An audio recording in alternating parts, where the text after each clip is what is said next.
that Larry, having just finished his morning bath, is searching for his hairbrush. Having no success, Larry cries out, "Oh, where is my hairbrush? Oh, where is my hairbrush?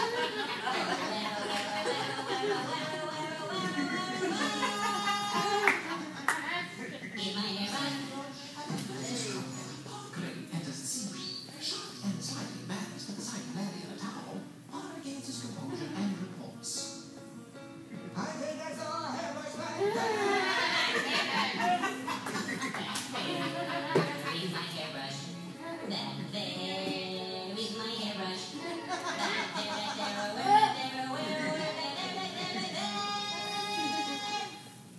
Is my hairbrush?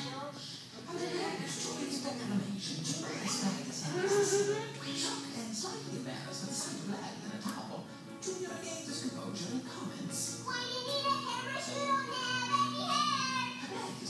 Larry's to him. No hair? What will this mean? What will become of him? What will become of his hairbrush? Larry wonders. No hair for my hairbrush. No hair for my hairbrush. No hair, no hair, no hair, no hair, no hair, no hair, no hair, no hair.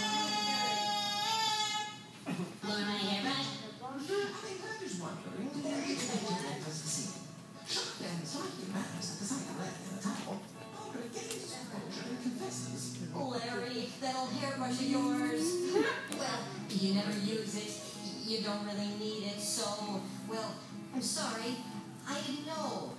But I gave it to the beach. 'Cause he's got hair.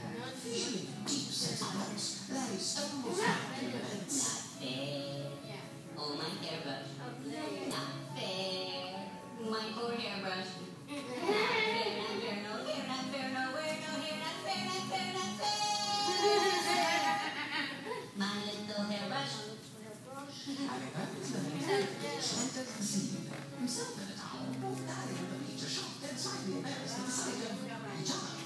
But recognizing Larry's generosity, the beach is